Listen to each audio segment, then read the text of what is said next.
हम जिस दुनिया में रहते हैं वो दो तरह की होती है। एक हमारे अंदर की दुनिया और एक हमारे बाहर की दुनिया। अंदर की दुनिया, द वर्ल्ड इनसाइड अस, वो क्या बताता है कि हम कैसा सोचते हैं, हमारा स्वभाव कैसा है, हमारा कल्चर कैसा है और हम किस तरह का इंटेलिजेंस रखते हैं और किस तरह के काम करना पसंद करते हैं, हमारा सेंस ऑफ ह्यूमर कितना है। ये सारी चीज़ें जो हमारे स्वभाव से और हमारी कला से रिलेटेड होती है, related to our arts, related to our culture, related to our intelligence, that is all our inner world. बाहर वो कुछ नहीं दिखता। दूसरी दुनिया बाहर होती है।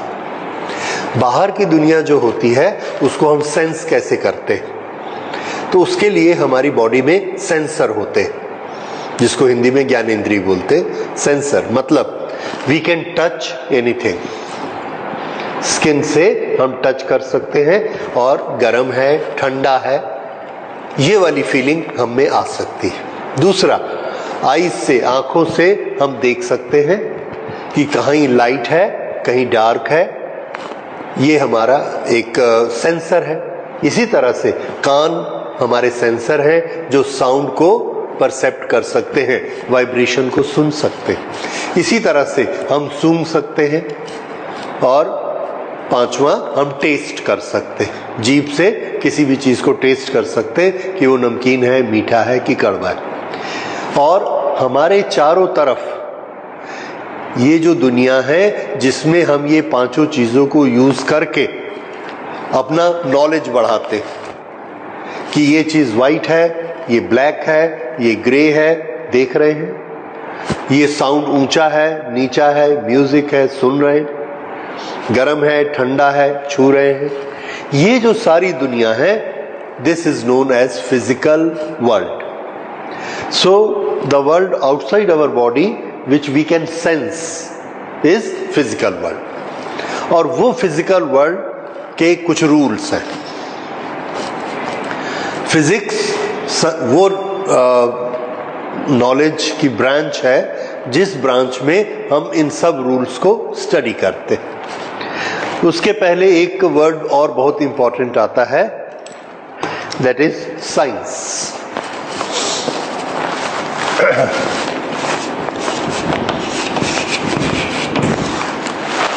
एक हमारा इंटरनल वर्ल्ड है और दूसरा हमने देखा कौन सा है, एक्सटर्नल वर्ल्ड, जिसका हमने नाम क्या रखा, फिजिकल वर्ल्ड।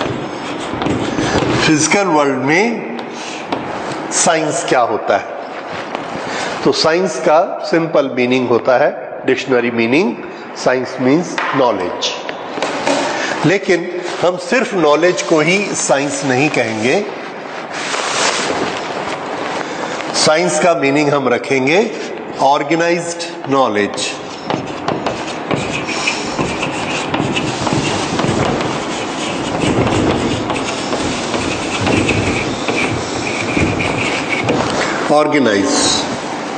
ऑर्गेनाइज कैसे होता है कोई भी नॉलेज? पहले हमने काउंटिंग सीखी, 1 क्या होता है, 2 क्या होता है, 3 क्या होता है, 4 क्या होता है। उसके बाद हम ऑपरेशन सीखते हैं, एडिशन क्या होता है, सब्ट्रैक्शन क्या है, मल्टीप्लिकेशन क्या। पहले काउंटिंग, फिर ऑपरेशन, उसके बाद स्क्वायर, उसके बाद इक्वेशन, उसके बाद परसेंटेज। इस तरह से हम आगे आगे बढ़ते जाते हैं। हम पहले इक्वेशन और बाद में काउंटिंग नहीं पढ़ते, हमने उसको ऑर्गेनाइज किया हुआ है। कुछ नियम बनाकर जब हम किसी नॉलेज को रखते हैं, नियम बनाकर नॉलेज को रखते हैं, तो उस नॉलेज को लिए हम क्या वर्ड यूज करते हैं? साइंस। ये साइंस होती है। तो साइंस नॉलेज है, लेकिन कैसा नॉलेज? ऑर्गेनाइज्ड, एक सीरियल में बनाया हुआ नॉलेज। तो ये साइंस की एक डेफिनेशन बनती है। What is science? इसका एक लाइन में आंसर क्या होगा? Science is organised knowledge. अच्छा, उसके बाद जब हम किसी भी नेचर में होने वाले फिनोमिना को देखते हैं, नेचर में हमारे बहुत सारी चीजें होते रहती हैं। जैसे हमने कहीं पे पानी को डाला और उसको बोला रुको, वो रुकता नहीं है, एक तरफ चला जाता है बह के। अच्छा ठीक है, हमने कहा तुमको बहना है तो इधर बह के जाओ, तो वो उधर नहीं जाता, इधर जाता है। तो हमने देखा कि साइंस हमारे नेचर के पास एक रूल है। रूल ये है कि जिस तरफ स्लोप होगा पानी उधर जाएगा। This is a rule of nature. अब हम इस रूल को स्टडी करना चाहते हैं in depth, that is science organise, तो दैट इज फिजिक्स। तो फिजिक्स का मीनिंग क्या हुआ? Physics is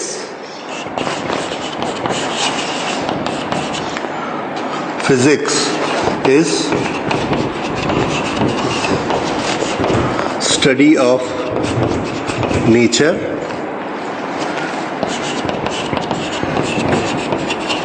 its laws. Laws means rules.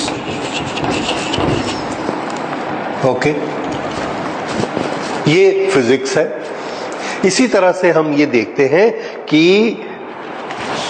दिन में हमको चारों तरफ लाइट दिखती है क्योंकि सन है, और रात को अंधेरा हो जाता है। सन चला गया, हमको चीजें दिखनी बंद हो जाती हैं, लेकिन फिर भी हम डरते नहीं। क्यों? हमको मालूम है कि कल सुबह फिर से सन निकलेगा, और हमारा नेचर कभी भी इस बात को भूलता नहीं है कि दूसरे दिन सनराइज होना ही चाहिए। This is a law of nature. कैसे हो जाता है ये कि वो भूलता नहीं है? कैसे होता है कि लाखों साल से वो ठीक टाइम पर सनराइज हो जाता है? अगर हम इसको स्टडी करेंगे, उसके फैक्ट्स जानेंगे कि अर्थ राउंड है, अर्थ घूम रही है, एक फिक्स टाइम में घूमती है, और इसलिए जब सन सामने आता है तो एक फिक्स टाइम पे दिन निकलता है। ये हमारा नॉलेज हो गया। तो ये जो नॉलेज हमने किया किसका? नेचर के लॉ का, नेचर के रूल का। तो नेचर के रूल का जब भी हम स्टडी करेंगे, उसका नॉलेज लेंगे, तो वो हम क्या पढ़ रहे हैं?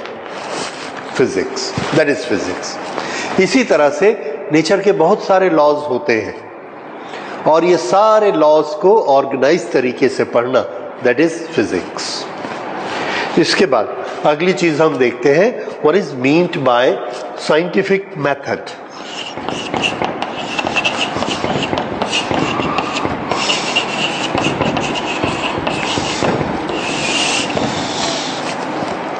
साइंटिफिक मेथड एक बहुत इंपॉर्टेंट टॉपिक है, और हम नेचर के लॉज को, नेचर के रूल्स को समझने की कोशिश करते हैं, इन डेप्थ समझने की कोशिश करते हैं। फिर उससे हम उसको कॉपी करते हैं। जब हम समझ जाते हैं, उसके अनुसार एक्सपेरिमेंट्स करते हैं, फिर उसके अनुसार हम प्रेडिक्शन करते हैं, यानी भविष्यवाणी करते हैं, और वो भविष्यवाणी करके, हम प्रेडिक्शंस करके अपनी लाइफ को इजी करते हैं। अगर हम ऐसा कर सकते हैं, then that method is known as scientific method.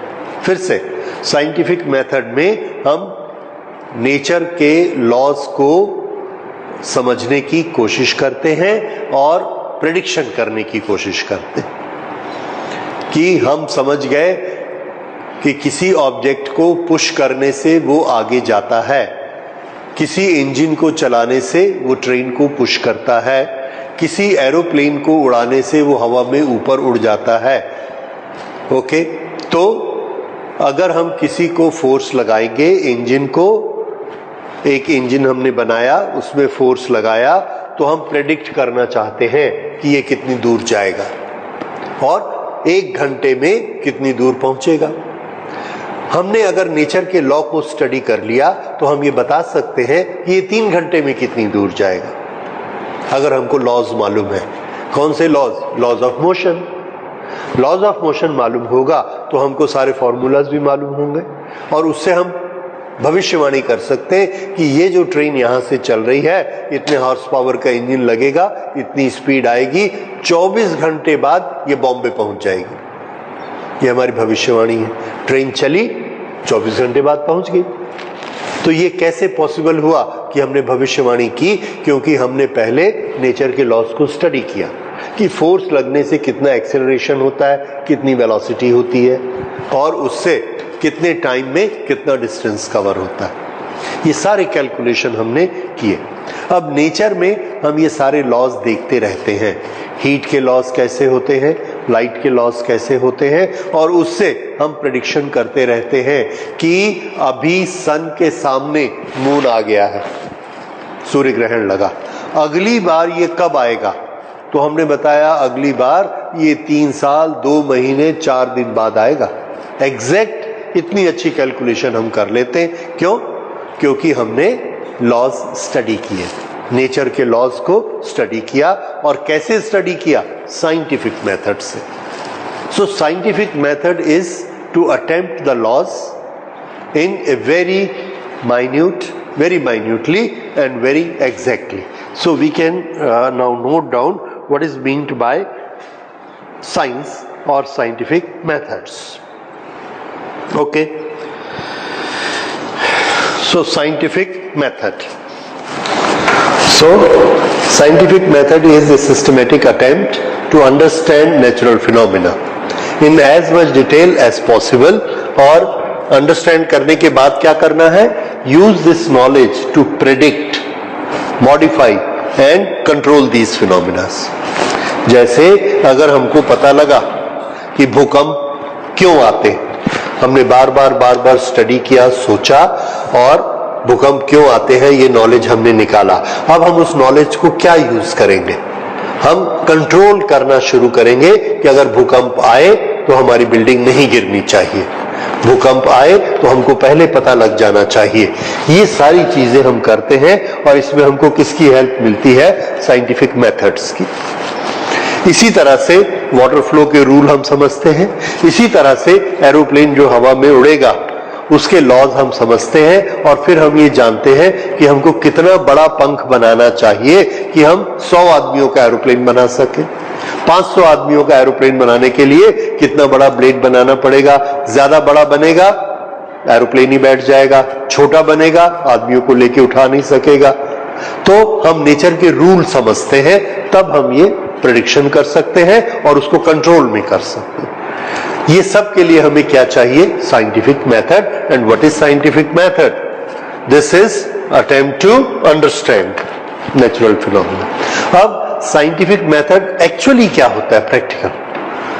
तो प्रैक्टिकली जब हम साइंस के लॉज बनाते हैं तो हम एक प्रोसीजर अडॉप्ट करते हैं serial wise. Step number 1, step number 2, step number 3। अगर हमारे 6 के 6 स्टेप हो गए, देन वी से दिस इज साइंटिफिक लॉ, और हम इसको समझ गए और हम इसमें अब काम कर सकते हैं, फिनोमिनास को कंट्रोल कर सकते हैं। तो वो कौन से स्टेप होते हैं? So that we will write now.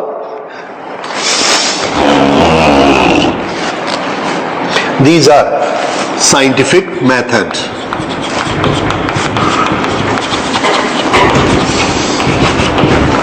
Scientific method, first step is observation.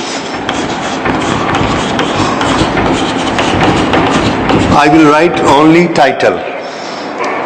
Observation, जो कुछ हमारे नेचर में हो रहा है उसको ध्यान से देखना। क्या देखना? कि जो नॉर्थ स्टार है अपनी जगह से नहीं हिलता है, दूसरे स्टार इधर से इधर आते हैं।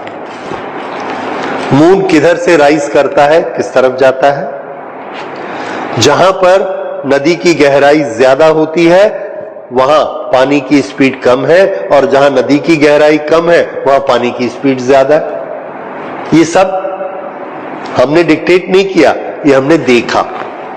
डिक्टेट कौन करता है? नेचर। नेचर के लॉज इसको डिक्टेट करते हैं कि चीजें अलग अलग क्यों होती हैं। हम सिर्फ क्या करते हैं? उसको ऑब्जर्व करते हैं। We only observe it, and that is observation. इस ऑब्जर्वेशन को हम नोट कर लेते हैं। जब ये ऑब्जर्वेशन हम नोट कर लेते हैं तो हम इसको कॉपी करने की कोशिश करते हैं, और वो कॉपी हम करते हैं अपनी लैब में आके। लैब में आके हमने कॉपी किया कि हमने पानी डाला था, इधर गिरा था, तो हम यहाँ पानी रखते हैं, अपने टेबल को ऐसा करते हैं तो देखते पानी इधर जाता है, टेबल को ऐसा करते तो पानी इधर जाता है। तो हमको एक चीज समझ में आती है कि पानी ज्यादा हाइट से कम हाइट की तरफ जाता है। पहाड़ को तो हम ऊपर नीचे नहीं कर सकते थे, हमको पता नहीं था कि पानी ऐसा क्यों जा रहा है नदी में, लेकिन हमने जब लैब में एक्सपेरिमेंट किया कि ऐसा जाता है पानी और जब ऐसा करते हैं तो पानी ऐसा जाता है, then what do we predict कि पानी हमेशा हायर लेवल से लोअर लेवल की तरफ जाता है। देखो ऐसा करके दिखाया। ये जो चीज हम कर रहे हैं इसको हम बोलेंगे कंट्रोल्ड एक्सपेरिमेंट। तो सेकंड स्टेप जो हम ऑब्जर्व करके आए हैं उसको लैब में करेंगे and that will be known as controlled experiment. Okay, जब ये कंट्रोल्ड एक्सपेरिमेंट हो जाएगा उसके बाद हमने देखा कि हम कॉपी तो कर रहे हैं, अब हम इसका एनालिसिस स्टार्ट करते हैं। एनालिसिस मतलब क्यों हुआ, ऐसा करने से पानी इधर क्यों जाता है, ऐसा करने से इधर क्यों। तो हमने एनालिसिस शुरू किया कि कोई ना कोई चीज होगी जो इसको खींचती है, लेकिन जब ऐसा करते तो इधर क्यों खींचती है, ऐसा करते हैं तो इधर क्यों खींचती है। तो ये हम एनालिसिस करते।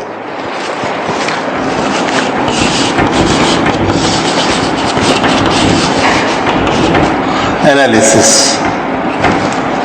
ओके, ये एनालिसिस में हमने सोचा कि कौन सी चीज है जो इससे रिलेटेड है। तो हमने ये देखा कि जो अर्थ का ग्रेविटेशनल फोर्स है वो हर चीज को अपनी तरफ खींचता है।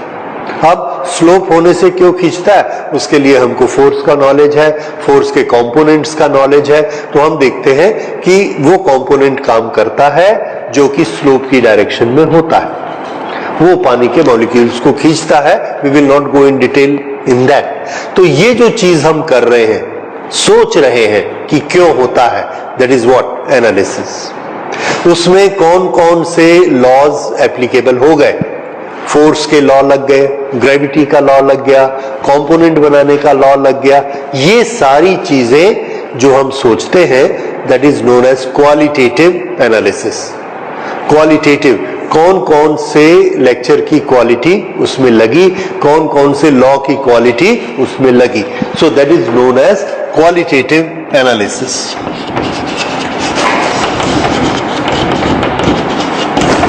उसके बाद एक और तरह का एनालिसिस करते हैं कि मैंने इसको यहां से जब ऐसे किया तो देखा यहां से यहां पानी 10 सेकंड में आ गया, लेकिन जब मैं इसको ऐसे कर देता हूं तो ये पानी 5 सेकंड में आ जाता है, ऐसे कर देता हूं तो 2 सेकंड में आ जाता है। तो ये एंगल बदलने से पानी का टाइम चेंज हो रहा है। तो मैं एक फॉर्मूला बनाना चाहता हूं मैथमेटिक्स का कि कितना एंगल रखने से पानी को कितना टाइम लगता है। अब अगर मैं वो फॉर्मूला बना लेता हूं तो मेरा एनालिसिस और डेवलप हो गया, और उस एनालिसिस में मैंने एक ब्रांच और जोड़ी कि मैंने उसका क्वांटिटेटिव एनालिसिस किया। क्वांटिटी, 1 सेकंड में कितना पानी आएगा, ऐसा स्लोप करोगे पानी आएगा, ग्रेविटी के कारण आएगा, फोर्स के कारण आएगा। ये कैसा एनालिसिस हुआ, क्वालिटी, रीजन बता रहे हैं। लेकिन कितना करने से कितना आएगा, ये क्या बना, क्वांटिटेटिव। तो एनालिसिस 2 तरह का होता है, qualitative and quantity, quantitative, qualitative, quantitative, ये 2 तरह के एनालिसिस।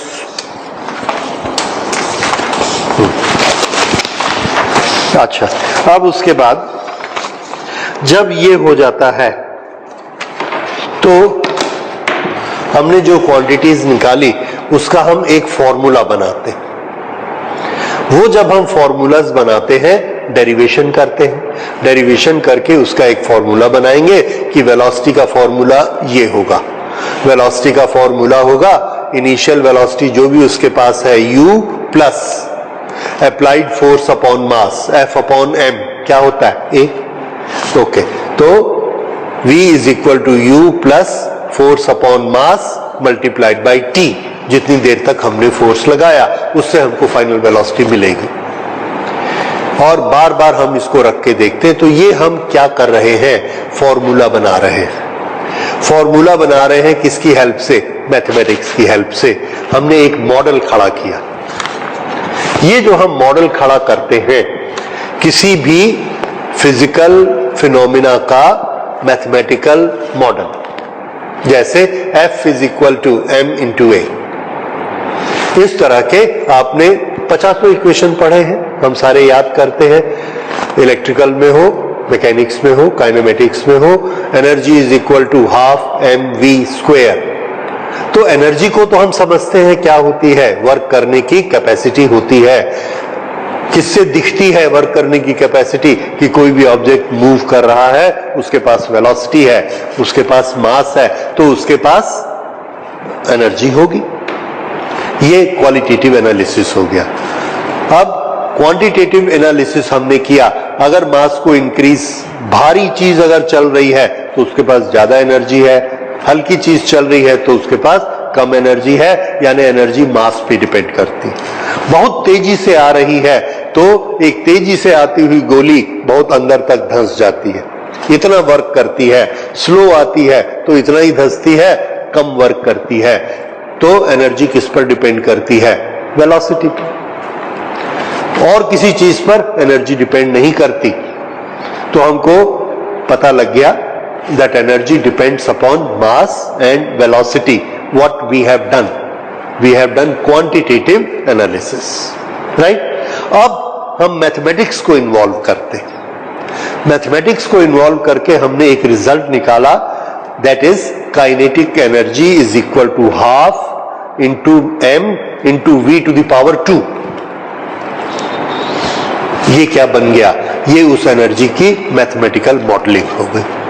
जब हम एग्जैक्ट फॉर्मूला बनाते हैं तो उसके लिए क्या वर्ड यूज करते हैं, मैथमेटिकल मॉडलिंग। एक मॉडल हमने एनर्जी का बनाया और उसमें मैथमेटिक्स को यूज किया। अभी तक क्या था, किस किस पर डिपेंड करता है, अब हमने उसकी मैथमेटिकल मॉडलिंग कर दी। Mathematical modelling, making formula, making equations, that is mathematical modelling. ठीक है, हमने कर दी मैथमेटिकल मॉडलिंग। उसके बाद क्या करते हैं, अब हम टीचर हैं, साइंटिस्ट हैं, प्रोफेसर हैं, हमने मैथमेटिकल मॉडलिंग कर ली और किसी को नॉलेज है नहीं, तो हम सोचते हैं ठीक होगा, सब लोग मान लेते हैं ठीक होगा, पर नहीं मानते। क्यों?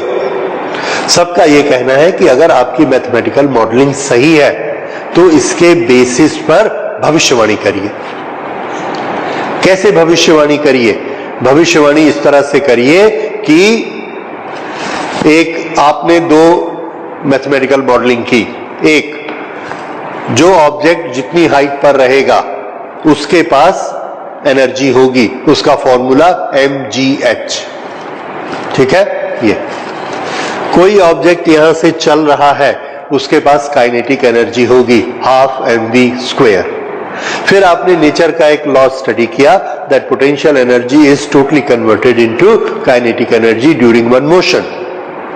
इसका मतलब है आपका mgh हाफ mv स्क्वायर के बराबर होना चाहिए।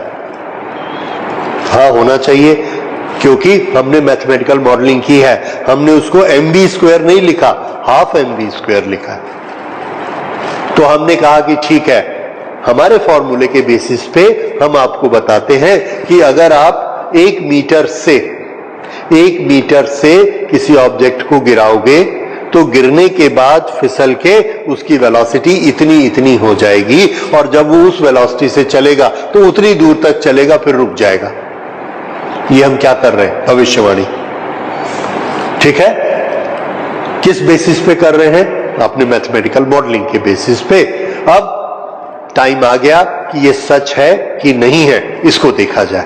तो हमने यहां से छोड़ा, नीचे आया, फिसल के गया, हमने उसकी वेलोसिटी नापी, कितना दूर गया उसको नाप लिया।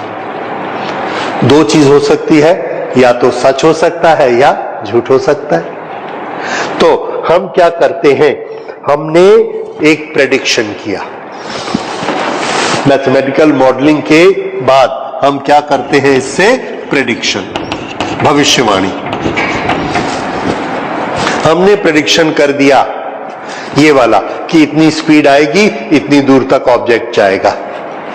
और भी ऐसी चीजें हमने की, जैसे सन के सामने मून आया है, इसकी स्पीड घूमने की इतनी है, उसकी घूमने की स्पीड इतनी है, 4 महीने 17 दिन बाद, 4 महीने 17 दिन 4 घंटे के बाद फिर से मून उसके सामने आएगा। ये क्या है? प्रेडिक्शन। तो सबने कहा ठीक है, रुक जाओ, 4 महीने देख लेते। 4 महीने बाद, अभी हमने प्रेडिक्शन किया, 4 महीने बाद टाइम आया। अगर मून सामने आ गया तो हमारा फॉर्मूला ठीक था, उसका वेरिफिकेशन हो गया। क्या हो गया? वेरिफिकेशन। और अगर वो नहीं आया, फॉल्सिफिकेशन हो गया, फॉल्स है हमारा फॉर्मूला। यहां से हमने h हाइट से गिराया, हमने जो बताया था इस वेलोसिटी से ये जाएगी, अगर उस वेलोसिटी से गई तो वेरिफिकेशन, नहीं गई तो फॉल्सिफिकेशन। ये हमको करके दिखाना पड़ता है प्रेडिक्शन के बाद। तो प्रेडिक्शन के बाद नेक्स्ट स्टेप क्या आएगा? वेरिफिकेशन और falsification.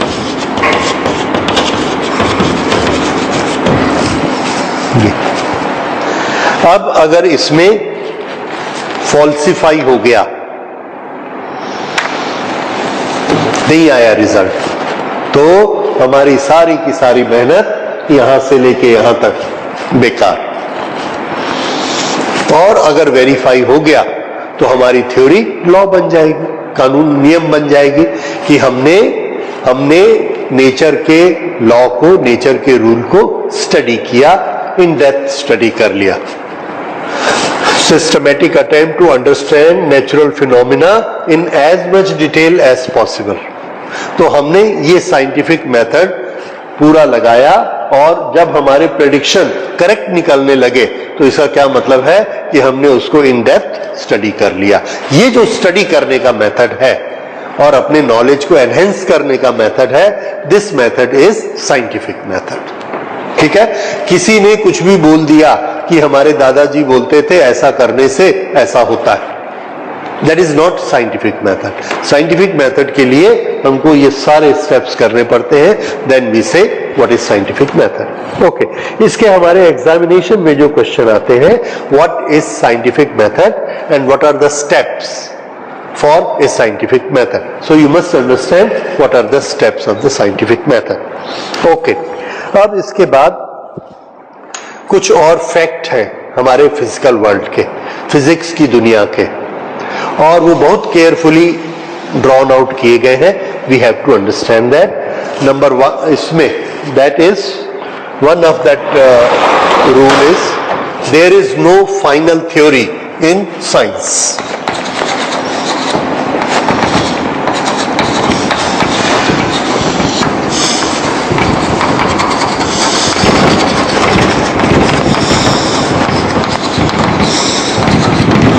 There is no final theory in science. जैसे जैसे हमको सबूत मिलते जाते हैं, वैसे वैसे हमारी थ्योरीज चेंज होती जाती हैं, और हमको उनके लिए तैयार रहना चाहिए। We should always welcome new theories for any one phenomena. जैसे लाइट में हम चीजों को देखते हैं, तो कोई भी लाइट एक ऑब्जेक्ट से चल के हमारी आंख तक आती है तो वो हमको दिखती है। कैसे चल के आती है? How it travels? Does it travel like an arrow, और does it travel in the waves like water waves?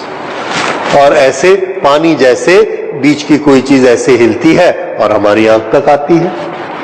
ये दो चीजें होती हैं एनर्जी को ट्रांसपोर्ट करने की। तो टाइम टू टाइम साइंटिस्ट आते गए, बताते गए। किसी ने कहा एरो जैसे चलती है, किसी ने कहा वेव जैसी चलती है। सब ने अपने अपने प्रूफ दिए, सब ने मैथमेटिकल मॉडलिंग की, सब ने प्रेडिक्शन किए, सबके वेरिफिकेशन भी हुए। तो जब एक आता है, दूसरा आता है, उसको गलत ठहराता है, अपनी नई थ्योरी लगा के उसको करेक्ट बताता है। तो हम उसको बोल नहीं सकते कि जो पुराना बता के गया वो ठीक है। नो, हमारा साइंस का रूल क्या है? We should always be ready for new inventions and new theories. और कोई भी थ्योरी जो बन जाती है वो ऐसी पत्थर की लकीर नहीं होती कि वो बदलती नहीं। सैकड़ों सालों तक ये थ्योरी थी कि अर्थ अपनी जगह पर स्टेशनरी है और सन चारों तरफ घूमता है। हम देखते हैं रोज सन इधर से आता है, शाम को इधर जाता है, फिर सुबह इधर आता है, फिर शाम को इधर जाता है। And this was for hundreds of years. उसके बाद जब ये बताया साइंटिस्ट लोगों ने कि नहीं, ये सन सेंटर में रहता है और अर्थ उसके चारों तरफ मूव करती है, तो लोग मानने को तैयार नहीं हुए। That was a very bad phase of science. यहां तक कि जिसने ऐसा बोला उसको फांसी की सजा हो गई। क्यों? क्योंकि हमारे धर्म ग्रंथ में लिखा है कि अर्थ के चारों तरफ सन घूमता है और तुम बोल रहे हो कि सन के चारों तरफ अर्थ घूमता है। नियम को बदल रहे हो। अब इतनी बार नियम बदले जा चुके हैं कि अब हम लोग इस नियम को ही एक नियम बना देते हैं कि नियम हमेशा बदले जा सकते हैं। We can always change the rules whatever we observe, because nature is such a big thing. Nature इतना बड़ा है, नेचर में इतनी वैरायटी है, nature has got so many wonders कि हमारा छोटा सा दिमाग उस नेचर के वंडर्स को नहीं समझ सकता। हम लोग भी नेचर से ही बनते हैं। जब हम पैदा होते हैं एक छोटे से सेल के फॉर्म में, इतने बड़े आदमी बन जाते हैं और फिर मर जाते हैं, फिर उसी नेचर में मिल जाते हैं। तो कहां से बनते हैं? इसी नेचर से। इसी नेचर से हम बनते हैं और इसी नेचर के रूल को समझने की कोशिश कर रहे हैं जिसने हमको पैदा किया। So for us nature is very very complex. तो हमको जब कोई नई चीज दिखती है हम बोलते नहीं नहीं ऐसा नहीं, ऐसा रूल होता है। और हम उस अंधे आदमी जैसा काम करते हैं, उस ग्रुप के जैसा काम करते हैं जो हाथी को देखने चला गया। एक अंधे ने आकर रिपोर्ट दी, हाथी पेड़ के खंबे जैसा होता है, मोटा और ये लंबा। दूसरे का नहीं, हाथी पहाड़ जैसा होता है, ऐसा हाथ फेरो, ये इतना बड़ा पत्थर। क्यों? उसने पेट पे हाथ लगाया था, पहले वाले ने पांव पे हाथ लगाया था, तीसरे ने कान पे हाथ लगाया था, बोले नहीं हाथी सूपा जैसा होता है। तो हम लोग भी यही करते हैं। नेचर का जो पार्ट हमारे सामने दिखता है उसको हम रूल बना देते हैं। ये साइंस का रूल, ये फिजिक्स का रूल।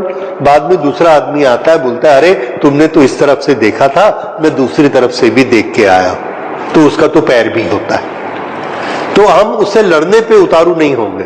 हम बोलेंगे ठीक है, हमने भी देखा, तुमने भी देखा, let us understand both.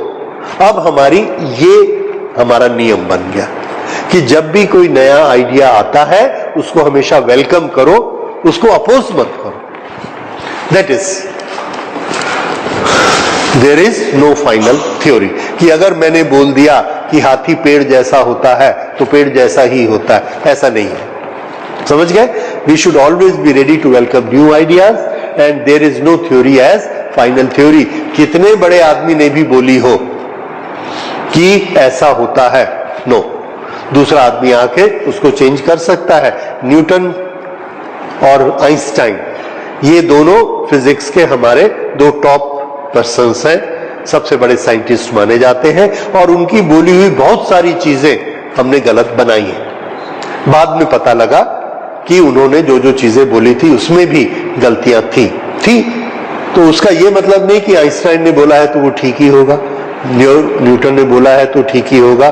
So now we are ready for that और साइंस में हमको उसके लिए तैयार रहना चाहिए। ओके, दूसरी चीज,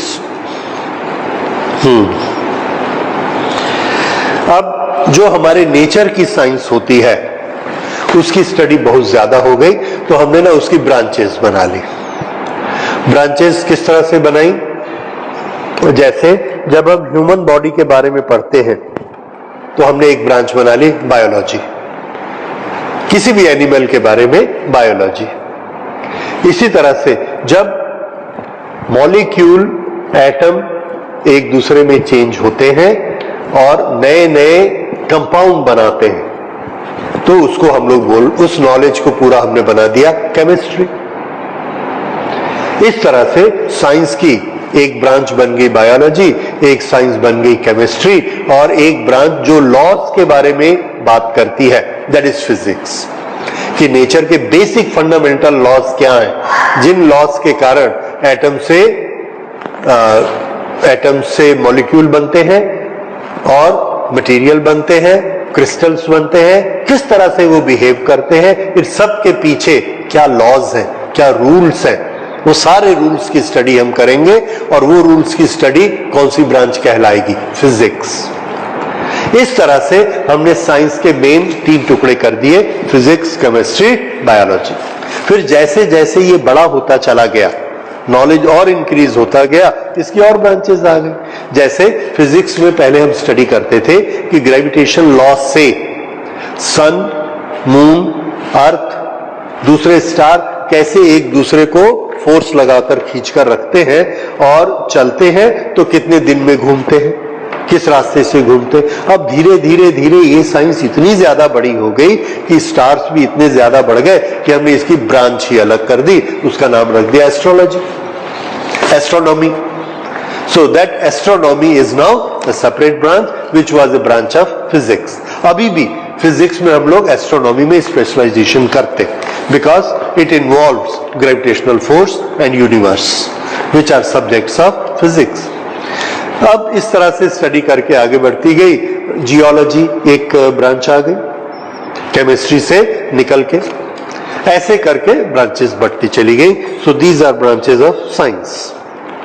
अब उसके बाद हम एक दूसरी चीज पर आते हैं, and that is principal thrust areas in physics.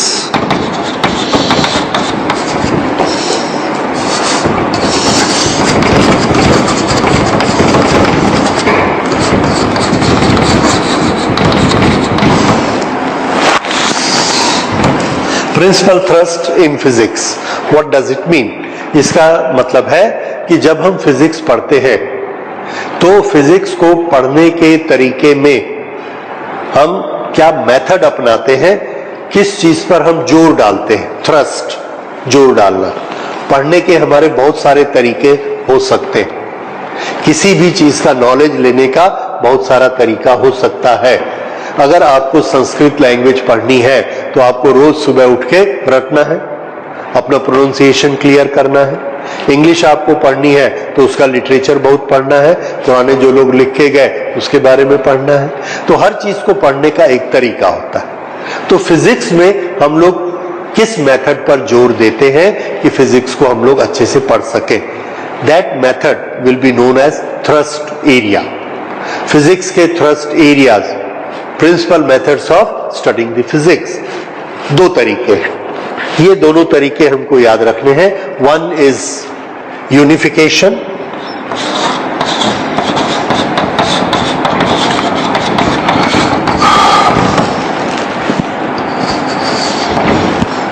And the second method is,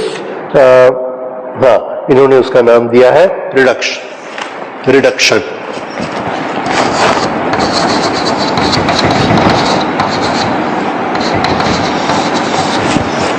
unification and reductionism, ये 2 मेथड्स हैं टू स्टडी फिजिक्स।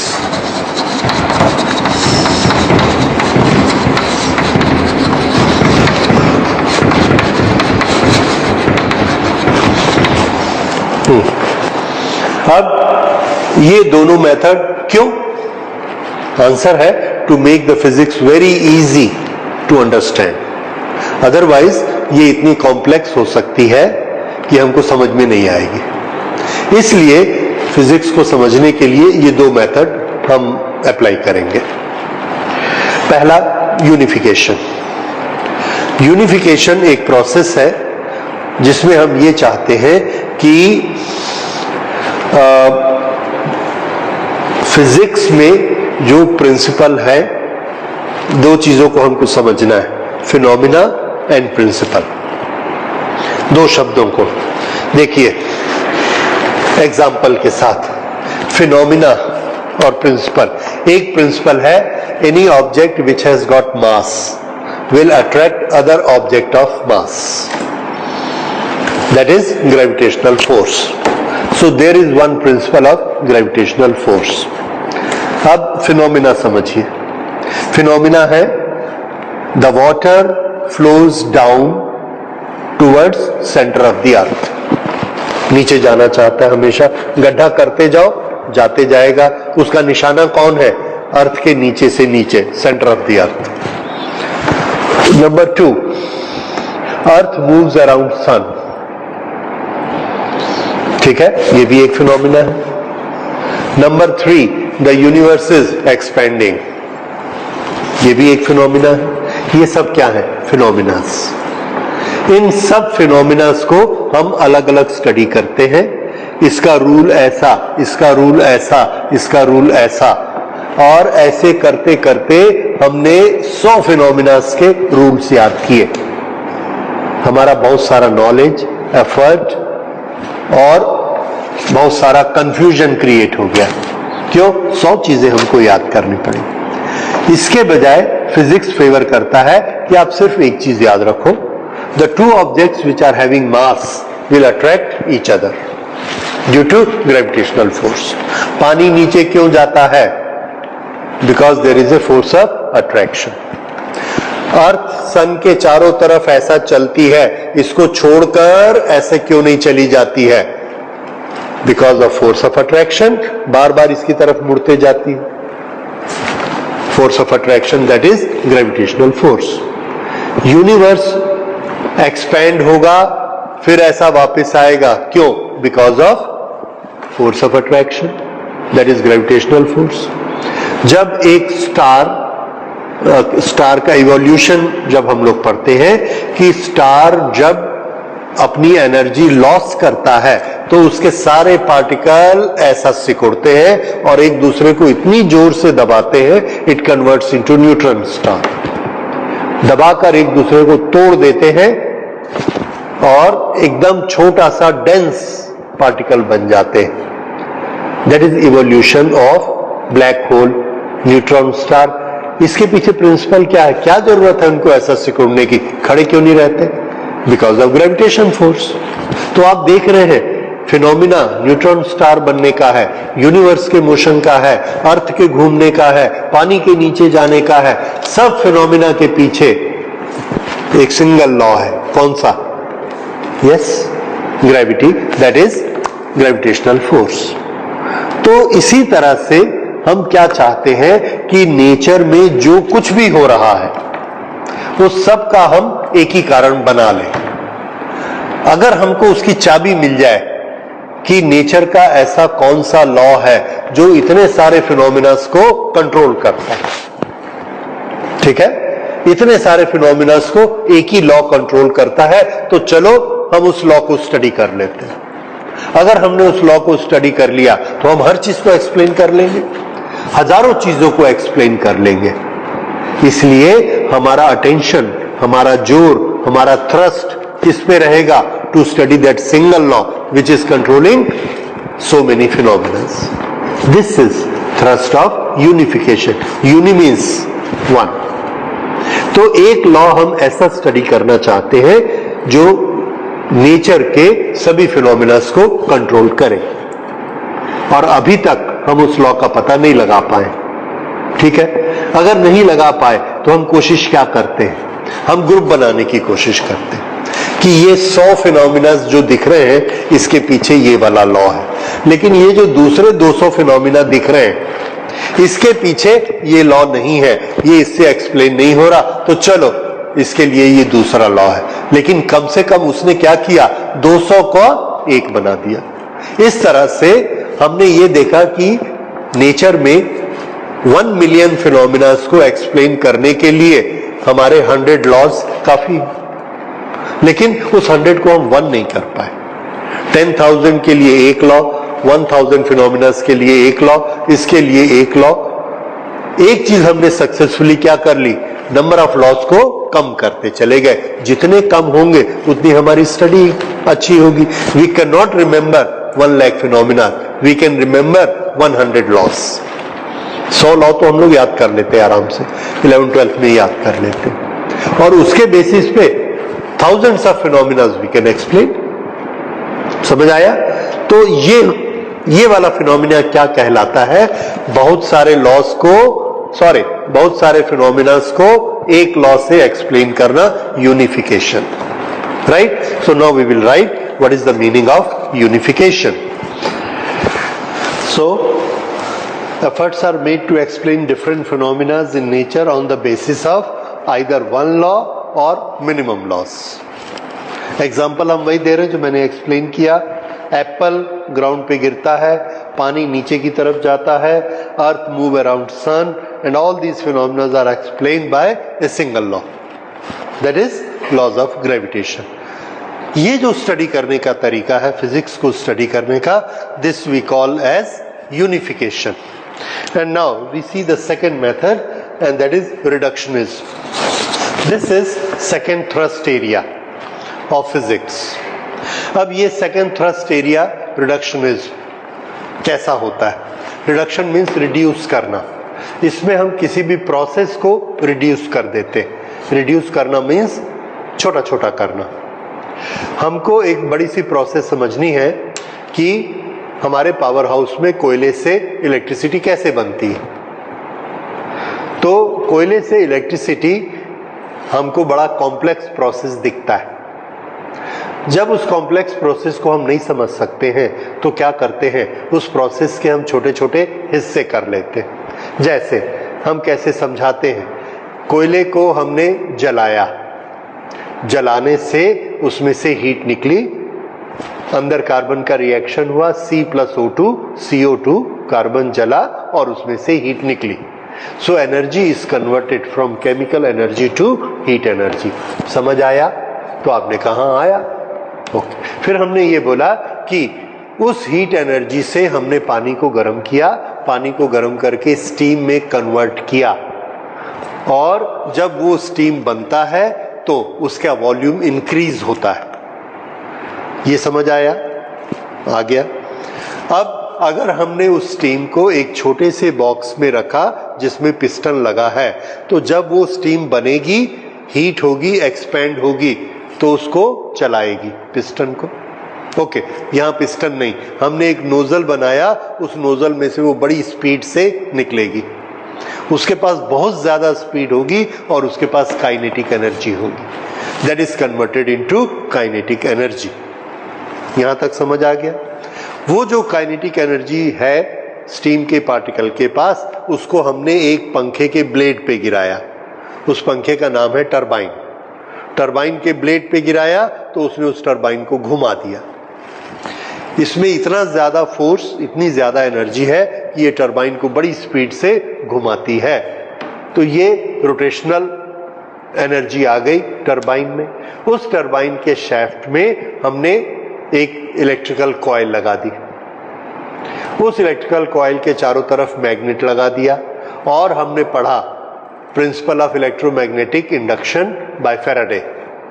वो ये बताता है कि जब कोई कॉइल मैग्नेट के बीच में घूमती है तो उस कॉइल में इलेक्ट्रॉन घूमने लगते हैं और वो इलेक्ट्रिसिटी बनाती है.